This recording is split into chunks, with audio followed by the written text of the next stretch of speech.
ഇതാ കർത്താവിൻ്റെ ദാസി, നിന്റെ വാക്ക് എന്നിൽ നിറവേറട്ടെ. ഈശോയിലെ സ്നേഹം നിറഞ്ഞവരെ, ഇന്ന് നമ്മൾ പരിശുദ്ധ കന്യകാമറിയത്തിന്റെ ജനന തിരുനാൾ ആഘോഷിക്കുകയാണ്.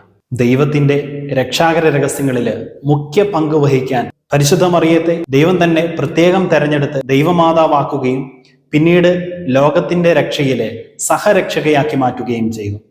അതുകൊണ്ട് തന്നെ തിരുസഭയെ സംബന്ധിച്ചിടത്തോളം പരിശുദ്ധ അമ്മയ്ക്ക് ഒരു പ്രത്യേക സ്ഥാനവും വണക്കവും നമ്മൾ നൽകി പോരുകയാണ്. പരിശുദ്ധ മറിയം നമ്മൾ സഭാമക്കൾക്ക് ഒരു വലിയ മധ്യസ്ഥയും ശക്തമായ അഭയവും ഒരു വലിയ മാതൃകയുമാണ്.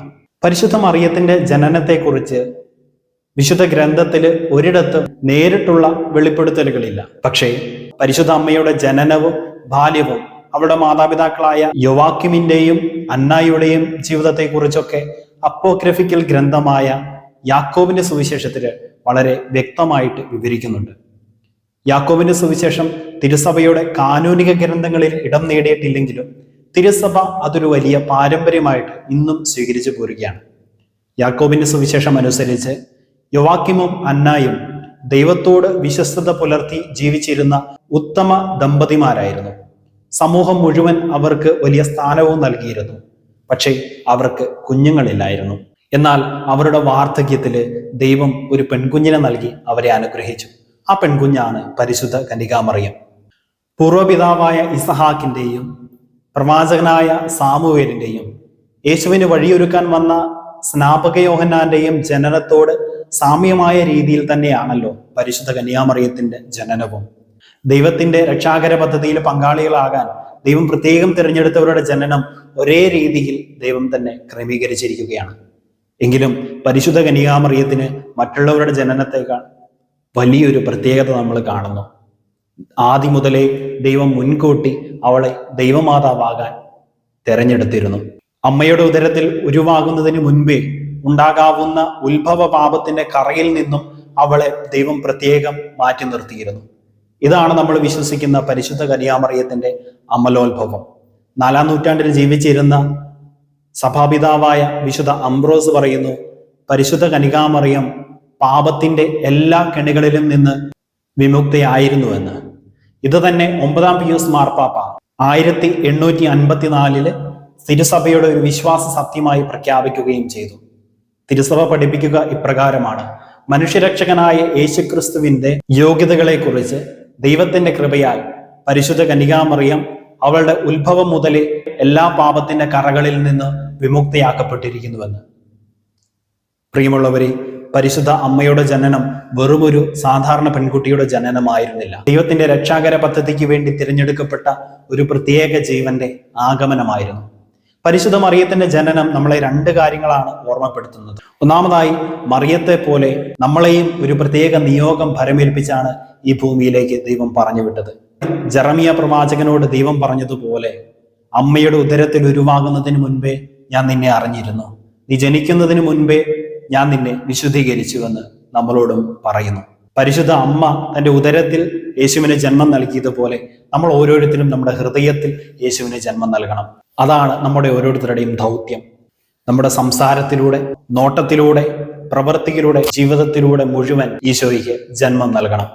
രണ്ടാമതായിട്ട്, പരിശുദ്ധ അമ്മ എങ്ങനെയാണ് ദൈവം തന്നെ ഭരമേൽപ്പിച്ച ഈ ദൗത്യം നിറവേറ്റിയത്? മറിയം എന്ന പെൺകുട്ടി പരിശുദ്ധ കന്യകാമറിയമായത് യേശുവിന്റെ അമ്മയായതുകൊണ്ടാണ്. ദൈവം അനാദി മുതലേ ഇവളെ ദൈവമാതാവാകാൻ പ്രത്യേകം തിരഞ്ഞെടുത്തുവെങ്കിലും അവളുടെ സമ്മതത്തിനായി ഗബ്രിയേൽ ദൂതനെ അവളുടെ അടുത്തേക്ക് അയക്കുന്നുണ്ട്. മറിയത്തിന്റെ പരിപൂർണ സമ്മതമായിരുന്നു അവളെ പരിശുദ്ധ മറിയമാക്കിയത്. ദൈവത്തിന്റെ വചനത്തോടുള്ള പരിപൂർണ സമ്മതം. ഇതാ കർത്താവിന്റെ ദാസി, നിന്റെ വാക്ക് എന്നിൽ നിറവേറട്ടെ എന്ന് പറഞ്ഞുകൊണ്ട് അവൾ തന്റെ ദൗത്യം ഏറ്റെടുക്കുകയാണ്. പിന്നീട് അങ്ങോട്ട് നസ്രത്തിലെ ആ ചെറിയ പെൺകുട്ടി സഹനത്തിന്റെ തീച്ചൂളയിലേക്ക് എടുത്തെറിയപ്പെട്ടു. എങ്കിലും അവൾ പതറിയില്ല. ദൈവത്തിന്റെ വചനത്തോട് വിശ്വസ്തതയായി നിലനിന്നു. തന്റെ ഗർഭത്തില് മറ്റുള്ളവർ സംശയിച്ചപ്പോഴും, സത്രത്തില് അവൾക്ക് സ്ഥലം നിഷേധിച്ച് അവളെ അവഗണിച്ചപ്പോഴും, തന്റെ കുഞ്ഞിന് ഒട്ടും കെട്ടുറപ്പില്ലാത്ത കാലിത്തൊഴുത്തില് ജന്മം നൽകിയപ്പോഴും, അന്ന് രാത്രി തന്നെ പ്രസവ വേദനയുടെ ബുദ്ധിമുട്ടുകൾ മാറുന്നതിന് മുൻപ് തന്നെ ഈ ചോരക്കുഞ്ഞിനെയും വാരിയെടുത്ത് നാടുവിട്ടപ്പോഴും, നന്നേ ചെറുപ്പത്തിൽ തന്നെ വിധവയാക്കപ്പെട്ടപ്പോഴും, ഒറ്റപ്പെട്ടപ്പോഴും അവൾ പതറിയില്ല. അവസാനം കാൽവരി മലയില് തൻ്റെ പുത്രൻ, ലോകത്തിന്റെ രക്ഷകനായ യേശു ചേതനയേറ്റ ശരീരമായി തൻ്റെ മടിയിൽ കിടന്നപ്പോഴും അവൾ പതറിയില്ല.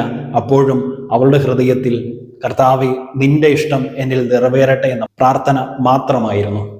ഈ സഹനത്തിന്റെ തീച്ചൂളയിലും ദൈവത്തിന്റെ ഇഷ്ടം നിറവേറ്റാനായിട്ട് അവൾ പരിശ്രമിച്ചെങ്കിൽ അതിനുള്ള ധൈര്യം എവിടെ നിന്ന്? മാലാഖയിലൂടെ ദൈവം തന്നെ അവളെ ധൈര്യപ്പെടുത്തിയിരുന്നു, ദൈവത്തിനൊന്നും അസാധ്യമല്ല എന്ന്. ഇതായിരുന്നു അവളുടെ ദൗത്യം. സഹനങ്ങളുടെ തീച്ചൂളയിലും ദൈവത്തിന്റെ ഇഷ്ടം നിറവേറ്റുക, അത് പാലിക്കുക. അങ്ങനെ തൻ്റെ ഉത്ഭവത്തിലും ജനനത്തിലും ജീവിതത്തിലും ജീവിതാവസാനത്തിലും ദൈവത്തിന്റെ ഇഷ്ടത്തോട് പരിപൂർണമായി സമർപ്പിച്ച് തൻ്റെ ദൗത്യം നിറവേറ്റി. അങ്ങനെ അവൾ പരിശുദ്ധ അമ്മയായി മാറി. ഇതുതന്നെയാണ് നമുക്കുള്ള സന്ദേശവും. നമ്മളും യേശുവിൻ്റെ അനുയായികളും സഹോദരങ്ങളും അമ്മയും ഒക്കെ ആകാൻ വിളിക്കപ്പെട്ടവരാണല്ലോ. ഇതാണ് നമ്മുടെ വിശ്വാസം. ഈ വിശ്വാസത്തെ ദൃഢീകരിക്കാൻ നമ്മളും യേശുവിൻ്റെ വചനത്തിൽ വിശ്വസിച്ച് അവ പാലിക്കണം. യേശു തന്നെ അതാണല്ലോ പറയുന്നത്, എൻ്റെ സ്വർഗസ്ഥനായ പിതാവിൻ്റെ ഇഷ്ടം നിറവേറ്റുന്നവനാരോ അവനാണ് എൻ്റെ സഹോദരനും സഹോദരിയും അമ്മയും. സ്നേഹമുള്ളവരെ, പരിശുദ്ധ അമ്മയുടെ ജനന തിരുനാൾ ആഘോഷിക്കുമ്പോൾ 8 നോമ്പ് വീട്ടാനുള്ള ഒരു ആഘോഷമാക്കി മാത്രം മാറ്റാതെ പരിശുദ്ധ അമ്മയെ പോലെ ദൈവത്തിന്റെ വചനത്തിൽ ഉറച്ച് വിശ്വസിക്കുകയും ആ വചനം വിശ്വസ്തയോടെ പാലിക്കുകയും ചെയ്തുകൊണ്ട് യേശുവിന് നമ്മുടെ ജീവിതത്തിലൂടെ ജന്മം നൽകാം. പരിശുദ്ധ അമ്മയുടെ മാധ്യസ്ഥം വഴി ഈശോയുടെ കൃപ നമ്മളെല്ലാവരോടും കൂടെ എന്നും ഉണ്ടായിരിക്കട്ടെ. ആമേൻ.